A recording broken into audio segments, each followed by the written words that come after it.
तेरी कसम तेरी राहों में आकर हम तो जमाना भूल गए। तेरी कसम तेरी राहों में आकर हम तो जमाना भूल गए। हम तो सनम तेरी बाहों में आकर हम तो सनम तेरी बाहों में आकर होश में आना भूल गए। तेरी कसम तेरी राहों में आकर हम तो जमाना भूल गए। जी नमस्कार, मैं विजय राजपूत और आपके अपने ही YouTube channel learner eyes by VRP पे हार्दिक स्वागत है। तो आइए आज हम लोग सीडीपी के तहत एक सीरीज चला रहे हैं, शारीरिक विकास एवं क्रियात्मक विकास, जिसका पार्ट 9 और उसका पार्ट है क्रियात्मक विकास के क्रम। तो आइए देखते हैं क्रियात्मक विकास के क्रम। सबसे पहले आप समझिए कि व्हाट इज क्रियात्मक विकास के क्रम, यानी what is the order of motor development. Motor development होता क्या है, क्रियात्मक विकास क्या होता है। तो देखिए, जो आपका शरीर है, तो ये शरीर है, तो ऐसा थोड़ी है कि बच्चे जब जन्म लेते हैं तो उसमें सारी क्रिया करने की एक जो प्रवृत्ति होती है वह आ जाती है। आप जानते हैं कि जब बच्चे के शरीर का जब मां के गर्भ से बाहर आते हैं तो उस शरीर के छोटे छोटे हिस्सों में सबसे पहले शक्तियां आती है और उसके बाद धीरे धीरे जो होती है संपूर्ण शरीर पर और छोटे छोटे पार्ट्स पर भी उसकी एक शक्ति उत्पन्न होती है, जिससे वह भिन्न भिन्न कार्यों को करने में सक्षम हो जाता है। वैसे जनरली जो क्रियात्मक होता है, जो शरीर क्रियात्मक होता है, जिसको आप मोटर डेवलपमेंट के नाम से जानते हैं, वह मुख्यतः दो प्रकार के होते हैं। एक होता है फाइन और एक होता है ग्रॉस, यानी कह सकते हैं कि फाइन मोटर डेवलपमेंट और एक होता है ग्रॉस मोटर डेवलपमेंट। यानी एक होता है सूक्ष्म गति कौशल और एक होता है जिसे हम स्थूल गति कौशल के नाम से जानते हैं। स्थूल गति कौशल क्या होता है, तो जब सबसे पहले आपको पता होगा कि बच्चे जो होते हैं पहले संपूर्ण शरीर का जो निर्माण होता है और उसके बाद छोटे छोटे हिस्सों में का विकास होना प्रारंभ होता है। इसका मतलब क्या है कि सबसे पहले बच्चे जो होते हैं पूरे शरीर पर एक पावर आती है, एक शक्ति आती है, लेकिन उसके बाद धीरे धीरे वह किसी भी चीज को पकड़ने में, फेंकने में, यानी छोटे छोटे मसल्स का उपयोग करने में वो सक्षम हो जाते हैं। तो जब हमारी बड़ी मांसपेशियां हिस्सा लेती है किसी भी कार्य को करने में, तो उसे स्थूल गति कौशल कहते हैं। जैसे साइकिल का चलाना, आपका तैरना हो गया, या आप बाइक चलाते हैं, या आप कोई पक्षी फुदकता है या कुदकता है, तो ये सारे चीज जो होते हैं, ये सारे जो होते हैं स्थूल गति कौशल होते हैं। लेकिन जब छोटे छोटे पार्ट्स हमारे भाग लेते हैं, जैसे मैं मार्कर पकड़ रहा हूं तो देखिए यहाँ पे 2 उंगली से पकड़ रहा हूं, ये 2 उंगली में इसका मतलब है कि मेरी शक्ति आ चुकी है, परिपक्व हो चुका है, यानी मैच्योरिटी इसमें आ गई, जिसके कारण वह इस वस्तु को पकड़ने में सक्षम है। तो जब छोटे छोटे मांसपेशियां हमारी जब हिस्सा लेती है तो उसी को हम सूक्ष्म गति कौशल कहते हैं। दूसरी बात कि हमारे शरीर का जो विकास होता है वह सबसे पहले कैसे होता है, स्थूल से सूक्ष्म की ओर होता है। सबसे पहले हमारे शरीर का पूरा एक निर्माण होता है, उसके बाद छोटे छोटे पार्ट्स। तो ध्यान दीजिएगा यहां पे कि एक और चीज होता है, जो हमारा मोटर डेवलपमेंट होता है उसका जो विकास की दिशा होती है वो 2 तरीके की होती है।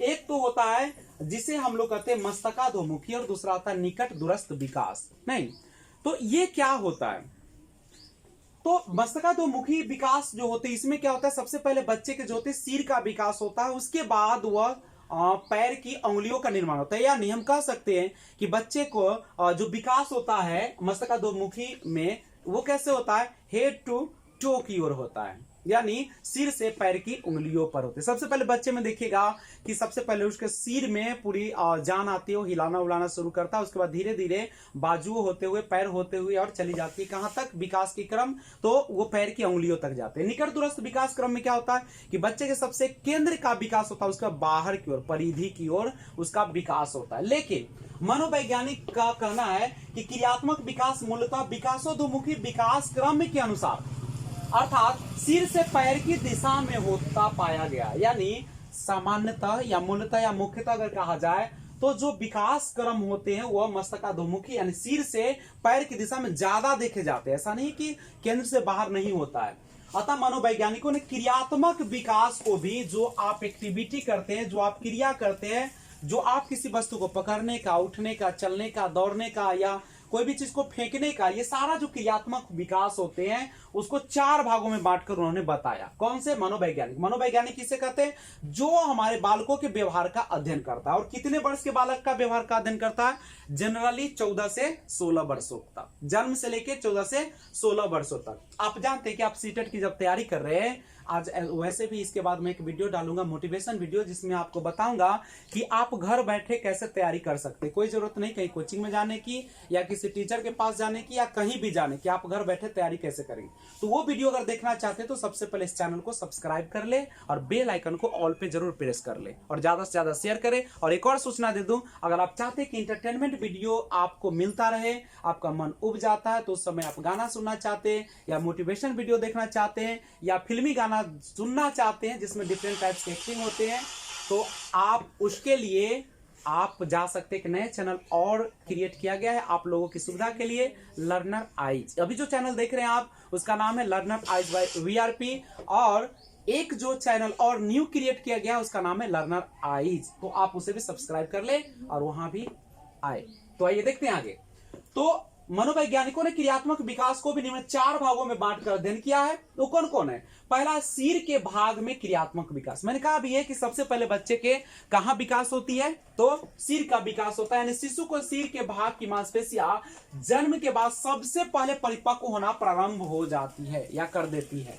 इस क्षेत्र में क्रियात्मक विकास अन्य क्षेत्रों की अपेक्षा जल्दी होता है और इस विकास में मूलतः दृष्टि, अनुसरण, सामाजिक मुस्कान तथा सिर को ऊपर उठाने की प्रक्रिया सम्मिलित होती है। आइए पहले एक बार शॉर्ट में देखें, उसके बाद फिर से डिटेल में बताऊंगा। दूसरा है धड़ के क्षेत्र में विकास। इसमें मुख्यतः 3 तरह के क्रियात्मक व्यवहार होते हैं: शरीर को घुमाना, बैठना, मलमूत्र त्यागने की अंगों के क्रियाओं पर नियंत्रण। और तीसरा है बाह और हाथ में क्रियात्मक विकास। बचाव क्रियाएं: अंगूठा चूसना, स्वेच्छा से किसी वस्तु को पकड़े रहने की अनुक्रिया करना, अंगूठे को अंगुलियों के विपरीत दिशा में कार्य करने की क्षमता आदि। और चौथा और लास्ट है इसका, पैरों तथा अंगुलियों में क्रियात्मक विकास। ये सब कौन सा देख रहे हैं? तो आप मस्तकाधोमुखी विकास को भी 4 भागों में आपने मस्तकाधोमुखी कह सकते हैं, यानी क्रियात्मक विकास को हम लोगों ने क्या भागों में बांटा है? 4 भागों में। उसका चौथा है पैरों तथा अंगुलियों में क्रियात्मक विकास। नहीं, सबसे पहले सिर में आती है, उसके बाद धड़ में आती है, उसके बाद बाह और हाथ में, और लास्ट में कौन आता है? पैर और अंगुलियों में क्रियात्मक विकास होता है। ये कौन सा है? मस्तकाधोमुखी विकास का यह क्रम है। तो पैरों तथा अंगुलियों में क्रियात्मक विकास, पैरों तथा अंगुलियों में क्रियात्मक विकास होने से शिशुओं में चलने की क्रिया का विकास होता है। तो आइए हम लोग एक एक करके सभी को सुनते हैं ध्यान से डिटेल में कि कब किस उम्र में बच्चा चलना शुरू करता है, पहली मुस्कान उसकी किस उम्र में आती है। तो इसको जानने के लिए सब्सक्राइब कर ले चैनल को और घंटी के बटन को दबा दें। आइए क्रियात्मक विकास के क्रम को देखते हैं। जनरली देखिएगा कि बालकों के क्रियात्मक विकास के प्रयोगात्मक अध्ययन से प्राप्त निष्कर्ष के आधार पर क्रियात्मक विकास मूलतः मस्तकाधोमुखी विकास क्रम यानी सेफेलोकॉर्डल डेवलपमेंट सीक्वेंस के अनुसार अर्थात सिर से पैर की दिशा में होता पाया गया है। अतः मनोवैज्ञानिकों ने क्रियात्मक विकास को भी निम्नांकित 4 भागों में बांटकर अध्ययन किया। कौन कौन से? पहला, सिर के भाग में क्रियात्मक विकास। दूसरा है धड़ के क्षेत्र में विकासात्मक विकास। तीसरा बाह और हाथ में क्रियात्मक विकास। और चौथा है पैरों तथा अंगुलियों में क्रियात्मक विकास। तो पहला देखेंगे, सिर के भाग में क्रियात्मक विकास, motor development in head region. शिशु के सिर के भाग की मांसपेशियां जन्म के बाद सबसे पहले परिपक्व होना प्रारंभ कर देती है। फलतः इस क्षेत्र में क्रियात्मक विकास, मोटर डेवलपमेंट अन्य क्षेत्रों की अपेक्षा जल्दी होता है और इस विकास में मूलतः दृष्टि अनुसरण यानी ऑकुलर परस्यूट, सामाजिक मुस्कान, सोशल स्माइलिंग तथा सिर को ऊपर उठाने की प्रक्रिया सम्मिलित होती है। सोनटैग 1966 के अनुसार नवजात शिशु जब 4 सप्ताह का हो जाता है, 4 सप्ताह यानी लगभग 28 यानी 1 महीना कहिए, तो उसमें दृष्टि अनुसरण ऑकुलर परसुएट करने की क्षमता विकसित हो जाती है। बालकों में सामाजिक मुस्कान सोशल स्माइल 3 महीने की उम्र में प्रारंभ हो जाता है। सोशल मुस्कान का मतलब क्या होता है कि सामाजिक मुस्कान से तात्पर्य दूसरे की मुस्कान देकर शिशु द्वारा स्वयं मुस्कुराने से होता है। जब बच्चे के सामने आप मुस्कुराना शुरू कीजिएगा तो बच्चा भी आपको देखकर मुस्कुराना प्रारंभ कर देता है। सामाजिक मुस्कान कब प्रारंभ होगी? 3 महीने की उम्र में। और जो होती है दृष्टि अनुसरण कब आता है? 4 सप्ताह में, 1 महीने के आसपास में। सामाजिक मुस्कान बालकों का पहला सामाजिक व्यवहार होता है। पूछेगा कि बताइए कि पहला सामाजिक व्यवहार बच्चों का क्या होता है, तो सामाजिक मुस्कान, जिसमें बच्चे क्या होते हैं तो दूसरे के मुस्कान को देखकर खुद भी क्या करने लगते हैं, मुस्कुराना शुरू कर देते हैं। उसके बाद पेट के बल लेटे हुए सिर को ऊपर उठाने की क्रियात्मक अनुक्रिया मोटर रेस्पॉन्स सर्वप्रथम पहले महीने की उम्र में होती है। यानी बच्चा अब क्या करेगा, लेटे हुए रहेगा लेकिन सिर को ऊपर उठाता है वो बच्चा। एक सहारे के साथ बैठकर शिशु में सिर ऊपर उठाने की अनुक्रिया 4थे महीने में प्रारंभ होती है, परंतु पीठ के बल लेटे रहने पर सिर उठाने की क्रिया गेसेल के अनुसार 6 महीने के बाद प्रारंभ होती है। दूसरा है धड़ के क्षेत्र में विकासात्मक विकास, motor development in trunk region. शिशुओं में दूसरा महत्वपूर्ण क्रियात्मक विकास धड़ के क्षेत्र ट्रंक रीजन में होता है। इस तरह के क्रियात्मक विकास में मुख्यतः 3 तरह के क्रियात्मक व्यवहार होते हैं। पहला शरीर को घुमाना, दूसरा बैठना और तीसरा मलमूत्र त्यागने के अंगों की क्रियाओं पर नियंत्रण। तो आइए देखते हैं इसको। शिशु में लेटे लेटे शरीर को घुमाने का क्रियात्मक व्यवहार धीरे धीरे विकसित होता है। 2 महीने की उम्र होने पर शिशु अपना शरीर बगल से पीठ की ओर लेता है और 4 महीने की उम्र होने पर वह पीठ से बगल की ओर शरीर घुमा लेता है और 6 महीने की उम्र होने पर उसमें अपने शरीर को पूर्णतः घुमा लेने की क्रिया देखी जाती है। और शिशु में दूसरा जो क्रियात्मक व्यवहार होता है बैठना, तो बैठना सीखने का होता है। बेले के अनुसार 4 महीने की उम्र में शिशु अपने आप को बैठने की स्थिति में लाने की कोशिश करता है और 5वें महीने में सहारा देने पर वह बैठना प्रारंभ कर देता है तथा 9 महीने की उम्र में वह बिना किसी सहारे के ही बैठना प्रारंभ कर देता है। धड़ के क्षेत्र में तीसरा सबसे महत्वपूर्ण क्रियात्मक व्यवहार मलमूत्र त्यागने के अंगों की क्रियाओं पर नियंत्रण से संबंधित है। सामान्यतः 2 साल की उम्र होने पर बालक में अपने बाउवेल यानी बड़ी आंत पर नियंत्रण विकसित हो जाता है। फलस्वरूप वह पाखाना करने के पहले कुछ शारीरिक संकेत जैसे रोना, कमर को उठाना आदि प्रारंभ कर देता है। जब बालक 4 साल की उम्र का हो जाता है तो अपना नियंत्रण मूत्राशय पर भी कर लेता है। और तीसरा हम लोग देखते हैं क्रियात्मक विकास के क्रम में कि बाह और हाथ में क्रियात्मक विकास, motor development in arms and legs. बाह और हाथ में क्रियात्मक विकास के फलस्वरूप होने वाले प्रमुख व्यवहार है बचाव क्रियाएं, डिफेंसिव एक्टिविटीज, अंगूठा चूसना, थंब शकिंग, स्वेच्छा से किसी वस्तु की ओर पहुंचना, रीचिंग तथा उसे छूने की अनुक्रिया करना, किसी वस्तु को पकड़कर पकड़े रहने की अनुक्रिया करना, अंगूठे को अंगुलियों के विपरीत दिशा में कार्य करने की क्षमता आदि। तो बालकों में बचाव अनुक्रिया जन्म के 2 सप्ताह बाद प्रारंभ हो जाती है। शायद यही कारण है कि शिशु के टुड्डी को दबाने पर बचाव के लिए वो अपने हाथों को टुड्डी की ओर ले जाता है। अंगूठा चूसने की प्रक्रिया 2 घंटे के नवजात शिशु में भी होते देखी गई है। 4 महीने की उम्र में शिशुओं में स्वेच्छा से किसी वस्तु की ओर हाथ बढ़ाने तथा उसे छूने की अनुक्रिया देखने को मिलती है। 5 महीने का हो जाने पर बच्चा किसी चीज को आसानी से पकड़ना भी प्रारंभ कर देता है।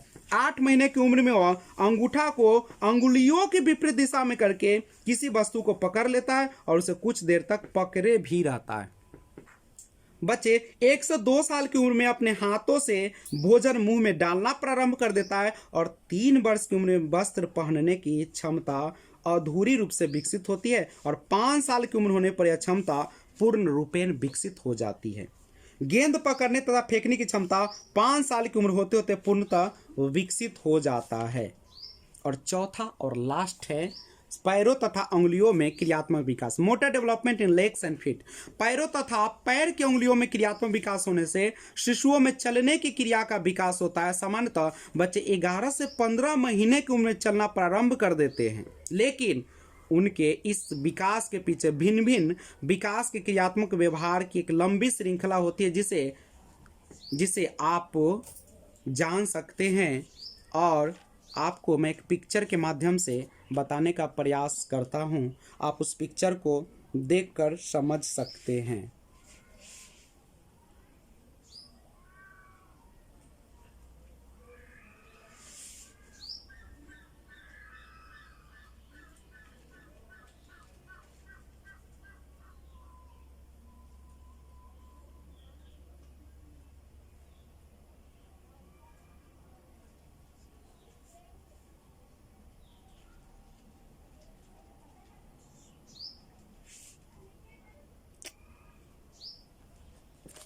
तो देखिएगा, उस पिक्चर के माध्यम से आपने देखा कि इन श्रृंखलाओं को देखने से स्पष्ट हो जाता है कि बच्चों में चलने की क्रिया एक मस्तका दोमुखी क्रम के अनुसार होता है। पहले शिशु में अपना सिर उठाने और छाती ऊपर उठाने की क्षमता विकसित होती है। इसके बाद उसका नियंत्रण धड़ के क्षेत्र में होता है, जिसके फलस्वरूप बैठ सकता है। इसके बाद उसका नियंत्रण पैर की मांसपेशियों पर हो जाता है और वह खड़ा होने लगता था, फिर चलना प्रारंभ कर देता है। इस तरह स्पष्ट है कि बालकों में क्रियात्मक विकास का एक क्रम सीक्वेंस होता है और इनमें विशेषकर चलने की क्रिया का विकास सभी बच्चों में करीब करीब एक निश्चित क्रम के अनुसार होता है। आई होप आपको ये वीडियो अच्छा लगा होगा, और कहीं भी अगर परेशानी होती है तो आप वीडियो को फिर से बैक करके देख लेंगे। और इस चैनल को जितना ज़्यादा हो सके आप शेयर कीजिए, खुद पढ़िए, दूसरों को भी पढ़ने का मौका दीजिए, और उन छात्रों तक पहुंचाइए जिनके पढ़ने के लिए पैसे नहीं है, लाचार हैं, उनको पास पहुंचाइए ताकि वो भी सीटेट अच्छे नंबर से पास कर सके। तो आप इस चैनल को सब्सक्राइब कर ले और बेल आइकन को ऑल पे प्रेस जरूर कर ले। Thanks for watching, keep watching. जय हिंद, जय भारत, वंदे मातरम।